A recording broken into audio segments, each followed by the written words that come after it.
Nama saya Umbu Said Kalawai. Saya orang Sumba Timur.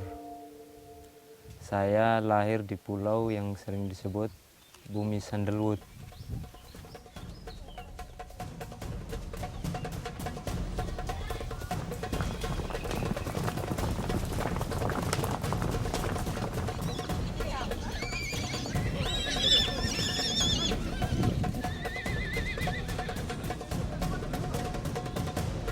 Nanti kalau datang ke sini, saya ajak toh ke Padang.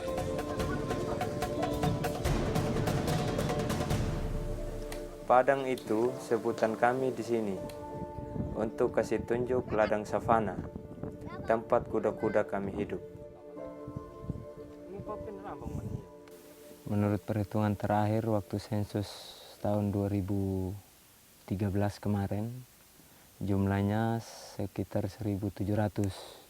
Itu yang terdiri dari kuda, sapi, dan kerbau. Kalau kudanya sendiri sekitar 700-an.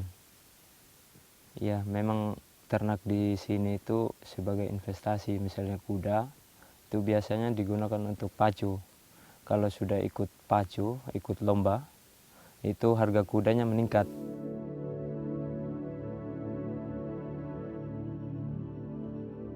Makanya jangan heran kalau lihat kandang kami kosong. Karena memang kuda-kuda sengaja dilepaskan. Ternak-ternak sudah terbiasa cari makan sendiri.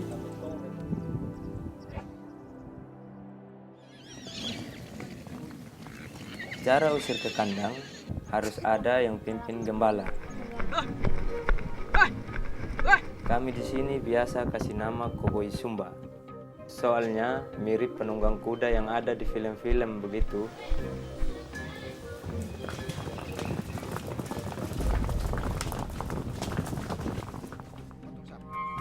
Savana yang luas ini jadi tempat terbaik untuk mereka hidup bebas.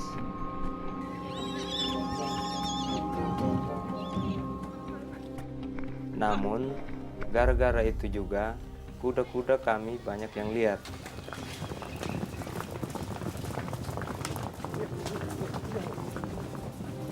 Jadi sedikit susah kalau mau usir ke kandang. Itu sebab beberapa kuda kami jinakkan supaya bisa ditunggangi.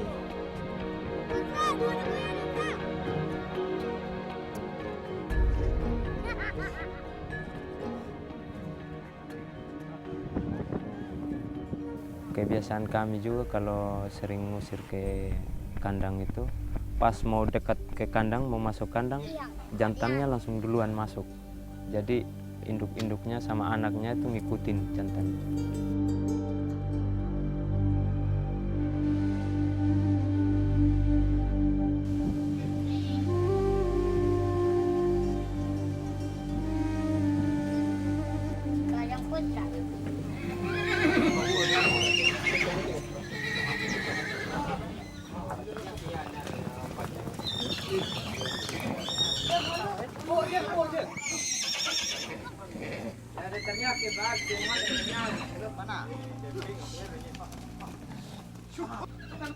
Harus usaha keras untuk kasih jinak kuda liar. Paling tidak, kuda harus sering dijirat 3-4 kali baru bisa jinak.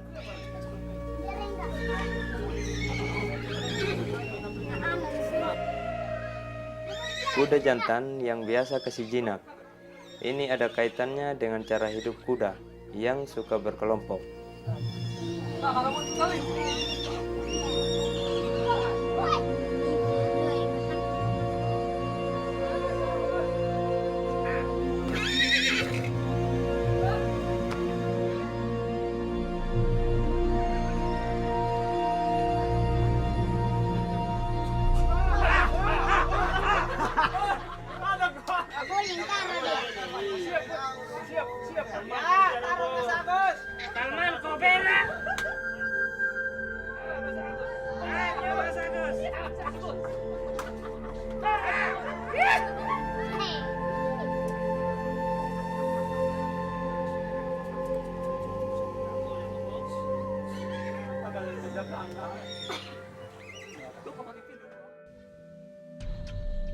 Hidup bebas di padang bikin kuda-kuda jadi tidak stres. Alhasil, nafsu makan mereka pun banyak. Badannya jadi sering bergerak. Ini yang bikin kuda-kuda Sumba punya kondisi badan dan fisik bagus sudah. Di Sumba Timur, desa kami inilah yang punya ternak dengan jumlah dan kualitas terbaik. Kalau sudah kumpul semua di kandang, waktunya semprot kuda. Ini biar kuda kami itu tetap bersih dan tidak mudah diserang penyakit. Karena di tempat kami ini sedang diserang penyakit sura. Jadi harus disemprot terus sehingga tidak mudah diserang.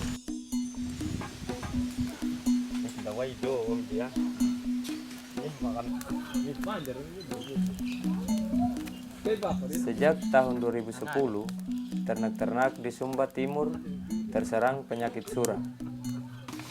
Kata dokter hewan, penyakit sura itu macam penyakit malaria. Bisa bikin tubuh ternak jadi kurus.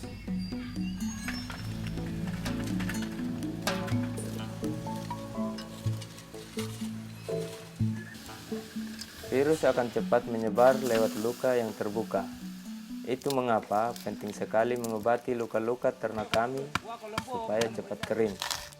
Biasa kami buat obat dari buah serikaya, dibakar sampai gosong toh, baru campur dengan obat pengering luka dari dokter hewan.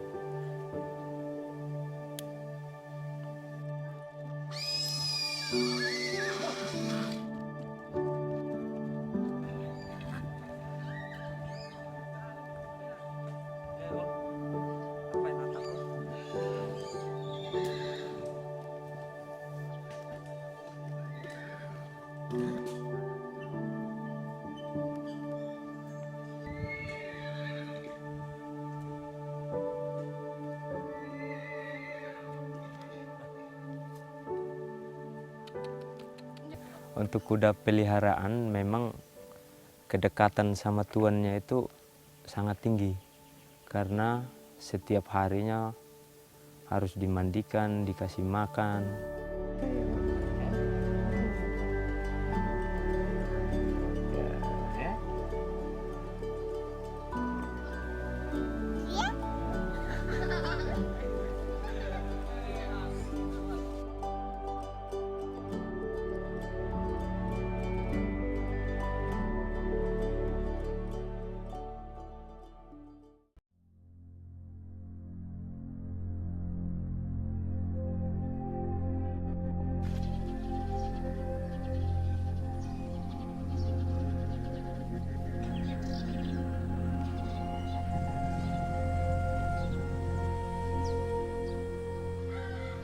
Ini desa Kaliuda, tempat saya lahir.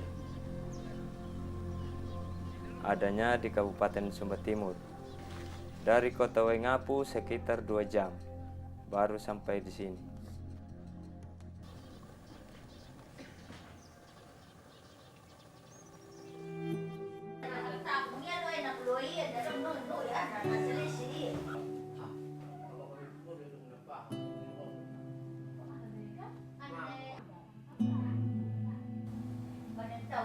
Dua hari yang lalu, tetangga di kampung ada yang meninggal. Rencananya hari ini almarhum akan dihantarkan pada peristirahatan terakhir. Menjelang itu, para saudara dan tetangga masih berdatangan untuk melayat.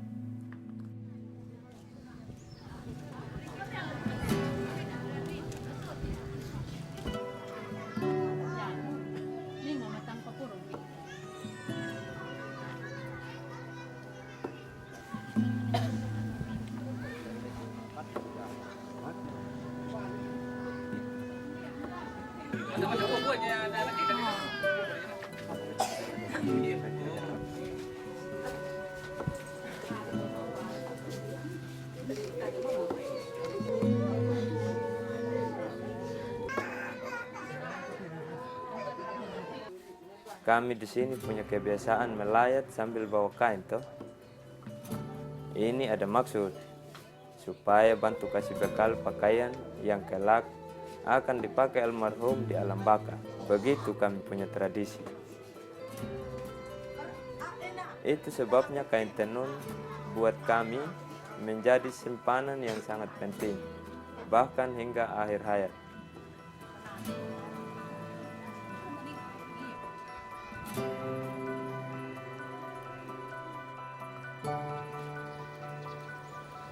Pada zamannya dulu, hari-hari kami pakai tenun ikat. Sekarang tidak lagi begitu.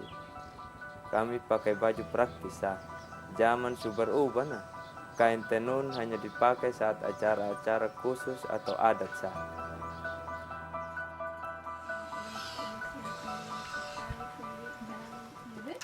Biar begitu, ninya mai na mendiam bulang, artinya ada juga yang tidak hilang. Tenun ikat Sumba tetap jadi kebanggaan dari kampung kami.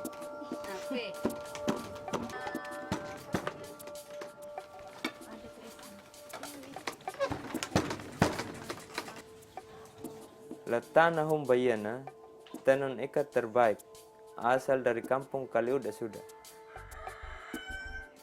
Keistimewaannya bukan hanya dari proses pembuatannya saja toh, tapi dari makna yang terikat di atas kainnya. Ini jadi sebab kenapa kain kami disebut tenun ikat. Proses pembuatan gambar atau motifnya dilakukan dengan cara diikat memang. Tanpa kasih sketsa dulu biasa para mama kasih gambar langsung sah. Apa yang ada dalam pikiran, itu sudah yang kasih ikat di atas kain. Hebat toh?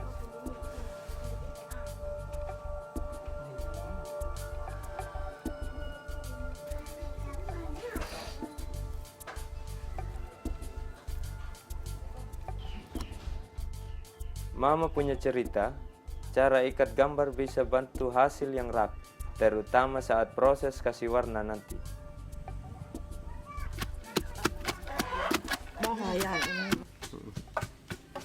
Soal warna, ini yang jadi ciri khas. 4 warna yang jadi inti, hitam, merah, biru, dan putih.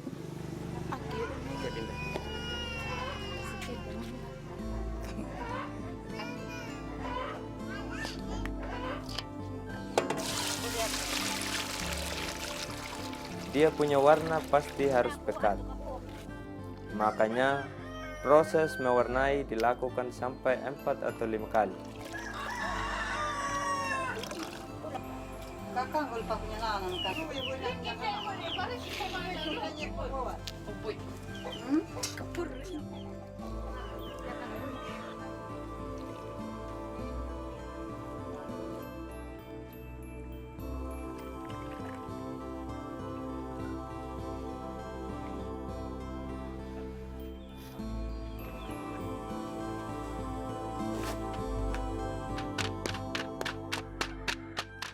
Waktu kasih warna, kain harus ditabak.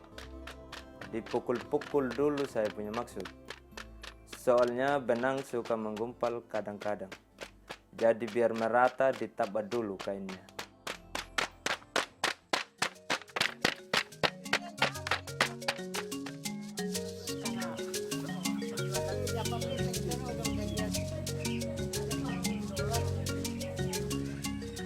Itu sebab kalau bicara harga tenun ikat jarang punya harga murah.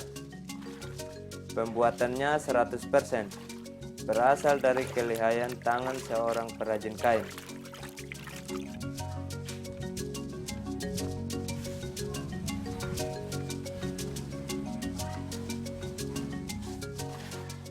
Ini bukan sekedar kain adat, tapi juga bentuk budaya dan nilainya tinggi.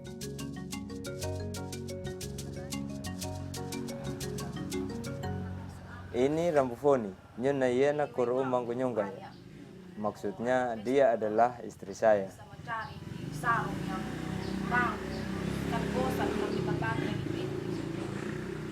Kalau mau pakai, wala mangatas din. Dan ini Rambumai, saya punya kakak.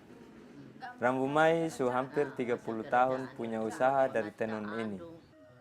Koleksi tenunnya macam-macam sudah. Makanya soal tenun, Rambumai sudah pakarnya. Ini kan dia punya motif, ini motif dulu. Wala mangata na buaya. Pakai tenun memang ada perbedaan. Mana yang bisa pakai hari-hari, mana yang bisa pakai untuk adat toh. Buat bangsawan lebih khusus lagi. Raja-raja yang Lambang raja. ya lambang kerajaan. Harus anak wiyarara, anak karawula. Karena ulah. Selain ini ada ya yang baru yang ada kuda terbang atau Ada. kuda yang bertombak. Ini kuda terbang. Gambar kuda adalah motif kuno yang sampai sekarang selalu terukir di atas tenun ikat kami. Harus ada kuda, memang adat pertama sampai adat kedua, adat ketiga sampai penyelesaian harus ada kuda dengan mamoli mas. Ini adat juga kain.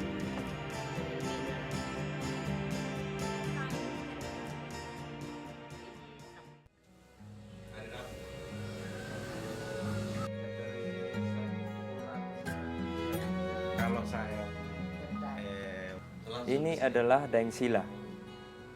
Dia sudah hampir 5 tahun jadi pelanggan keluarga. jadi kalau masalah kalau sudah terkumpul barang Beli ternak, diambil dari sini, kasih jual di Makassar sana. Dong pun kampung halaman. Mungkinnya pikir karena bapak almarhum sudah tidak ada. Jadi setiap kali kita mau jual, jadi harus dilengkapi dengan KKMT itu. KKMT itu surat keterangan mutasi ternak. Hewannya itu dicap nama sama cap kode wilayah. karena ini nih ongkosnya ke Sulawesi ini 400 satu ekor.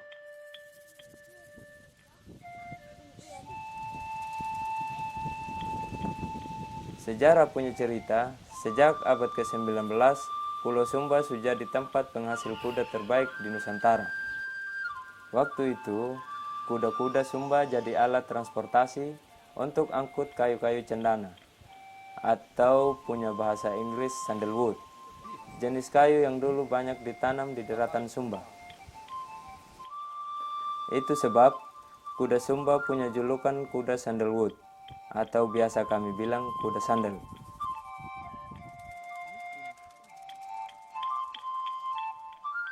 Kini kuda-kuda lokal kami sudah disilangkan dengan kuda-kuda jantan dari Australia.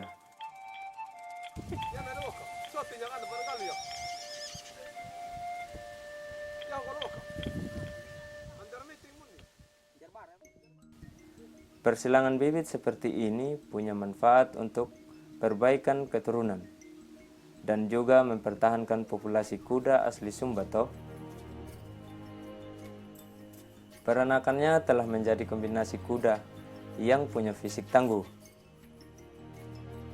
Tingginya sekitar 140 cm dengan kaki dan kuku yang kuat.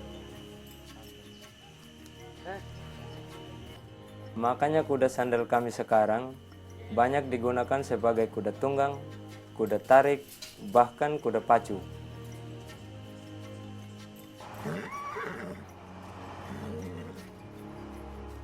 Saya diajarin naik kuda itu sebelum saya sekolah. Mungkin sekitar umur saya 4 tahun. Ya, awalnya senang aja sih sebetulnya. Karena lihat yang teman-teman bisa naik kuda, kenapa saya juga nggak bisa, kan begitu. Jarak dekat lah.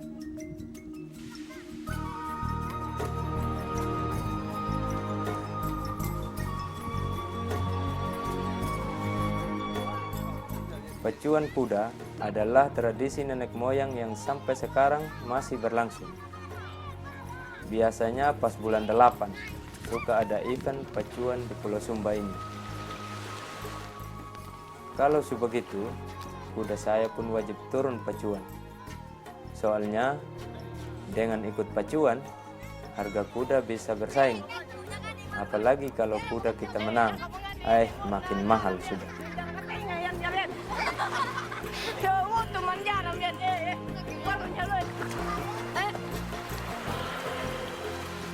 Joki pacuan adalah anak-anak. Ini ada sebab toh, supaya beban kuda saat lari tidak terlalu berat. Itu sebab beberapa anak Kaliuda memang sudah dilatih jadi joki sejak kecil. Soal pacuan bukan hanya kepiawaian joki, tapi bagaimana kuda pacuan dilatih dan dirawat. Kasih mandi di air laut punya manfaat supaya kuman-kuman di badan kuda rontok toh. Dorang juga makin segar setelah latihan.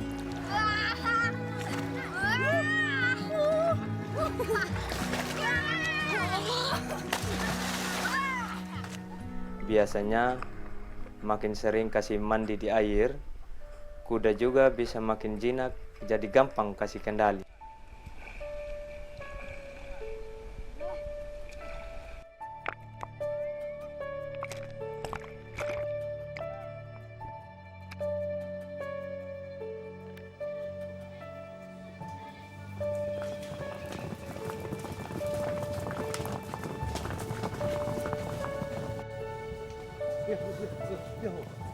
Gemuruh 1000 kuda jadi alunan suara yang mengiringi keseharian kami.